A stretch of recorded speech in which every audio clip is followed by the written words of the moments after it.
सांगली दुहेरी खुनातील साक्षीदारांचे अपहरण करून खून, न्यायालयातील तारखेच्या दिवशी सांगलीच्या कोटेमंका तालुक्यातील नागजमधून अपहरण, कर्नाटकातील मदभावी येथे गळफास लावलेल्या अवस्थेत आढळला साक्षीदाराचा मृतदेह।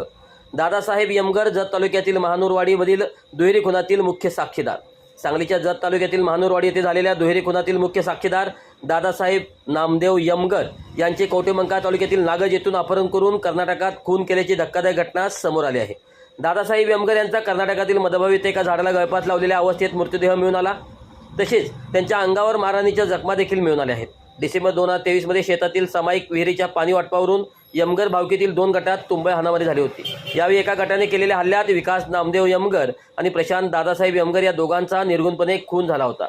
या खुनामध्ये दादासाहेब नामदेव यमगर हे मुख्य साक्षीदार होते। दरम्यान या खुनाचा खटला न्यायप्रविष्ट असून मंगळवारी याची न्यायालयात तारीख होती।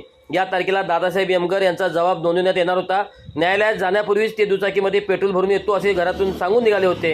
त्यानंतर त्यांचे अपहरण झाले होते। त्यांच्या अपहरणाची कोटेमंका पोलीस ठाण्यात नोंदही करण्यात आली होती। परंतु अपहरणानंतर 24 तासाच्या आतच कर्नाटकातील मदभावी येथे झाडाला गळफास लावलेल्या अवस्थेत दादासाहेब यमगर यांचा मृतदेह मिळून आला आहे। दरम्यान दादासाहेब यमगर यांचे अपहरण करून खून झाल्याचे समोर आल्याने जिल्ह्यात एकच खळबळ उडाली आहे।